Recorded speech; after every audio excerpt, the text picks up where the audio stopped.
नमः संस्कृताय संस्कृत मित्राणि।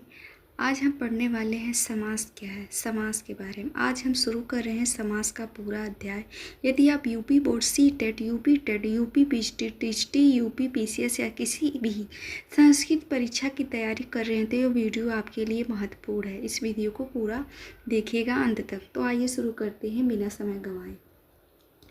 समास शब्द का अर्थ संक्षेप या छोटा करना। जब दो या दो से अधिक शब्द मिलकर एक नया संक्षिप्त शब्द बनाते हैं तो उसे क्या कहते हैं? समास कहते हैं।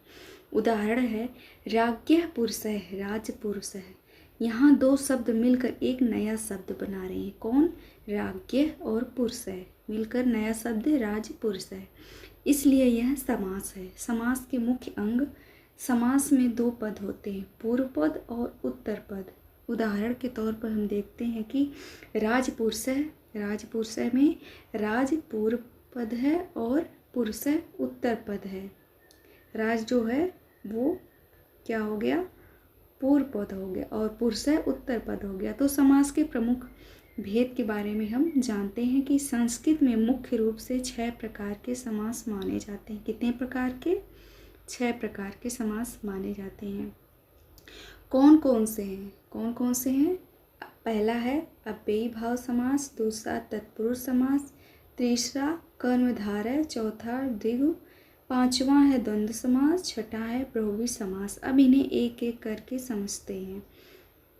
संस्कृत में ये जरूर पूछता है, किसी भी व्याकरण से संबंधित किसी भी प्रतियोगी परीक्षा, आप UP board CTET, UP PT, TT किसी भी परीक्षा के देने जाएंगे तो ये समास जो है का 1-2 प्रश्न जरूर आता है। तो इस वीडियो को पूरा देखिएगा। चैनल को सब्सक्राइब कर लीजिए। वीडियो अच्छा लगे तो लाइक कर दीजिएगा।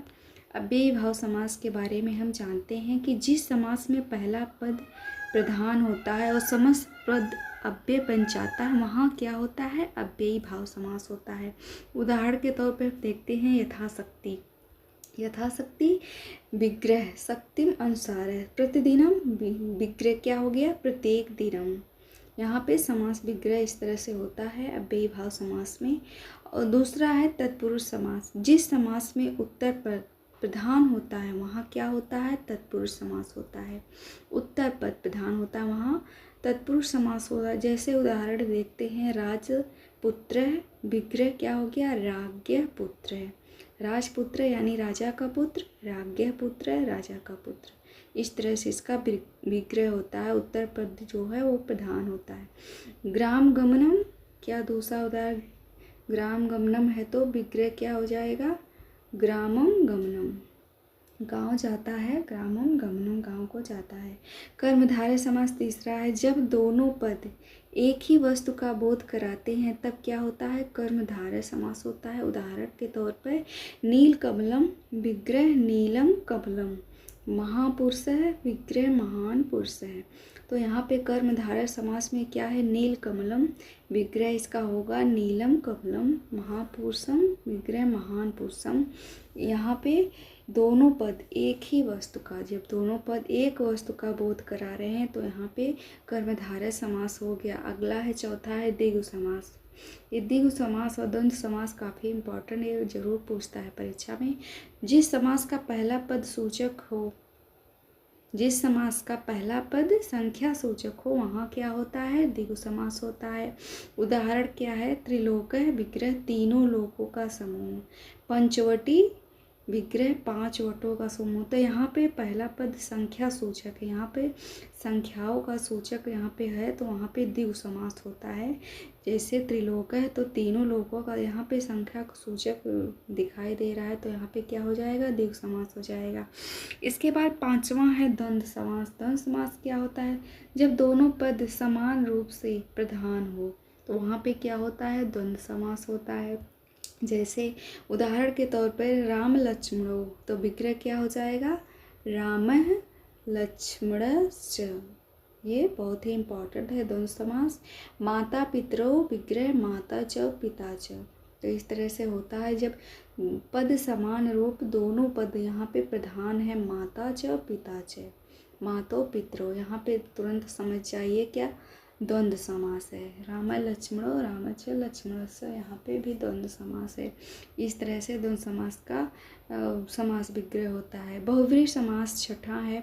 जिस समास में कोई भी पद प्रधान न होकर किसी अन्य वस्तु, अन्य व्यक्ति या वस्तु का बोध हो, वहाँ पे क्या होता है? बहुव्रीहि समास होता है।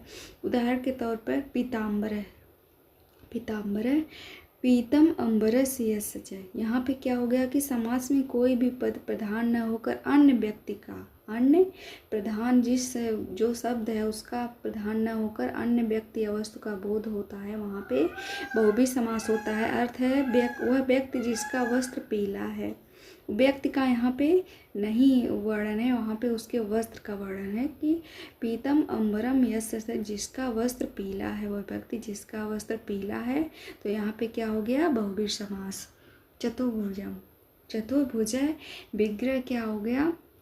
विग्रह है चत्वारः भुजा यस्य स, चत्वारः भुजा यस्य स, जिसकी चार भुजाएं हैं ऐसा, जिसकी चार भुजाएं हैं ऐसा, उसके लिए उसकी भुजा का यहाँ पे वर्णन किया गया है, उसका नहीं।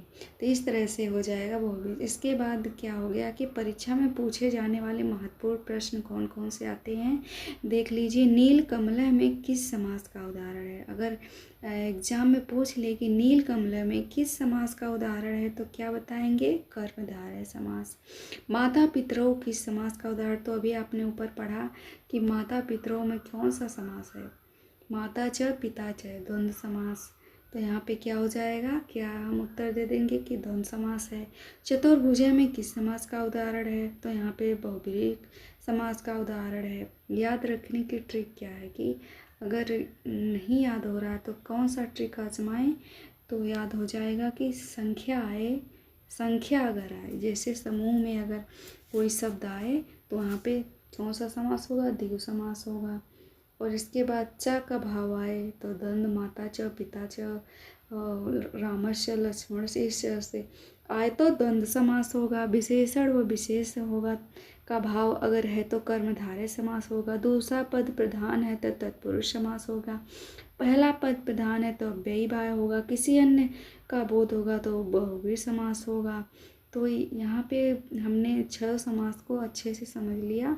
उम्मीद करते हैं कि आपके समझ में आया होगा। अगर समझ में आया, वीडियो अच्छा लगे तो लाइक कर दीजिएगा, चैनल को सब्सक्राइब करके रखिए, पढ़ाई करते रहिए। अगर अगला वीडियो कौन से टॉपिक पर चाहिए कमेंट करके हमें ज़रूर बताइए। धन्यवाद।